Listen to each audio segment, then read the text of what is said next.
मेरा नाम कर्नल सूरज सिंह है। I am the presiding officer of the general court martial. क्या आपने कभी मौत को कन्फ्रंट किया है? शायद नहीं। मेरा सामना कई बार हुआ है मौत से, जंग के मैदान में भी और कोर्ट मार्शल के इन कमरों में भी। सामने खड़ी मौत के मार देने वाले वो लम्हे, वो मोमेंट्स जो कभी खून जमा देते हैं और कभी खून में आग लगा देते हैं। सर से पैर तक। मैं बिस्तर पर लेटे मरीज की बात नहीं कर रहा, एक घातक छलांग लगाने को तैयार उस मौत की बात कह रहा हूं जो साफ दिखती है, चाहे एक मोमेंट के लिए। मारने वाले और मरने वाले की आंखों में, दोनों की आंखों में। मैंने बहुत लोगों की जान ली है, मौत के घाट तक उतार दिया है, लेकिन ना कभी मेरा खून जमा और ना कभी उसमें आग लगी।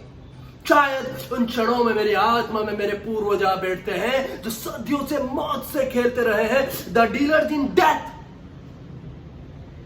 दादी की सुनाई कहानियों के पात्र मेरी जिस्म का, मेरी रूह का हिस्सा बन गए। हाथों में लपलपाती तलवारें लिए मैदानों, रेगिस्तानों और पहाड़ों पर दिन रात दौड़ते घुड़सवार, राइडर्स ऑफ डेथ। और जलती रेत पर अंधड़ गति से दौड़ते घोड़े और खच की आवाज से जिस्मों को चीरती फाड़ती तलवारें, और रेत में जज्ब होता खून। आजादी से पहले हम राजस्थान की एक छोटी सी रियासत के राजा हुआ करते थे। दादी सुनाती थी दादा की कहानियां, एक डाकू राजा की कहानियां। पिता की बात नहीं कर रहा हूं, क्योंकि वो घोड़े पर सवार होकर आदमी नहीं मारते थे, पोलो ग्राउंड में गेंद को मारते थे। मां की बात भी नहीं कर रहा हूं, क्योंकि वो इस युग की है। दादी बताया करती थी कि हमारे पूर्वजों के दोनों हाथों में तलवारें होती थी, नंगी तलवारें। एक हाथ में तलवार और दूसरे हाथ में पानी के प्याले वाली बात को ना उन्होंने कभी समझा और ना कभी स्वीकारा। शायद हमारे वंश वालों ने दया और क्षमा शब्द पहुंचकर मिटा दिए थे, लेकिन मैं कर्नल सूरज सिंह न दया करता हूं और न किसी तरह की क्षमा। पिछले युद्ध की याद अब भी आती है, जिस्म को सनसना देने वाली याद। बच गए सिर्फ 3 सैनिकों के साथ मिलकर दुश्मन चौकी पर धावा बोल दिया था। मेरी यूनिट के गुरखा सैनिकों की खुखुरिया, कपच कपच दुश्मनों का सर काटती खुखुरिया। गले में लटकती ग्रेनेडों की माला से एक एक ग्रेनेड उतार कर फेंकता मैं। जी हां, कैप्टन सूरज सिंह।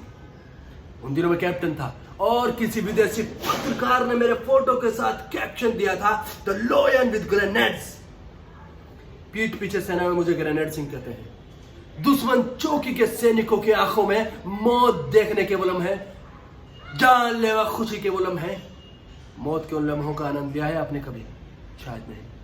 हम लोगों के जीवन में ऐसे मोमेंट्स जंग के मैदान में भी आते हैं और कोर्ट मार्शल के इन कमरों में भी, लेकिन सूरज सिंह के खिलाफ आज तक कोई भी किसी तरह का चक्रव्यूह नहीं बना पाया, क्योंकि मुझे चक्रव्यूह में प्रवेश करना और बाहर निकलने की रणनीति आती है।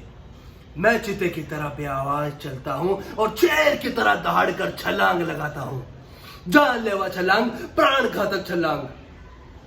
लेकिन एक बार, सिर्फ एक बार नहीं लगा पाया वो मैं जानलेवा छलांग। सिर्फ एक बार हो गया निहत्था। सामने न कोई दुश्मन न कोई जंग, दोनों हाथों से छिन गई तलवारें। पहली बार मुझे दादी के सुनाए किस्से झूठे पड़ने लगे, बिल्कुल झूठे। जब मुझे इस दिल दहला देने वाले सत्य का पता चला कि जब हम किसी की जान लेते हैं तो हमारे प्राणों का भी एक हिस्सा मर जाता है मरने वाले के साथ। सच क्या केवल उतना होता है जितना समझ आए या जितना दिखाई दे? जी नहीं, सच तो हथेली पर उगाया एक अंगारा होता है, एक धधकता अंगारा। क्या आपने पकड़ा है उस धधकते अंगारे को? शायद नहीं। मैंने कर्नल सूरज सिंह ने पकड़ा है उस धधकते अंगारे को, एक बार, केवल एक बार।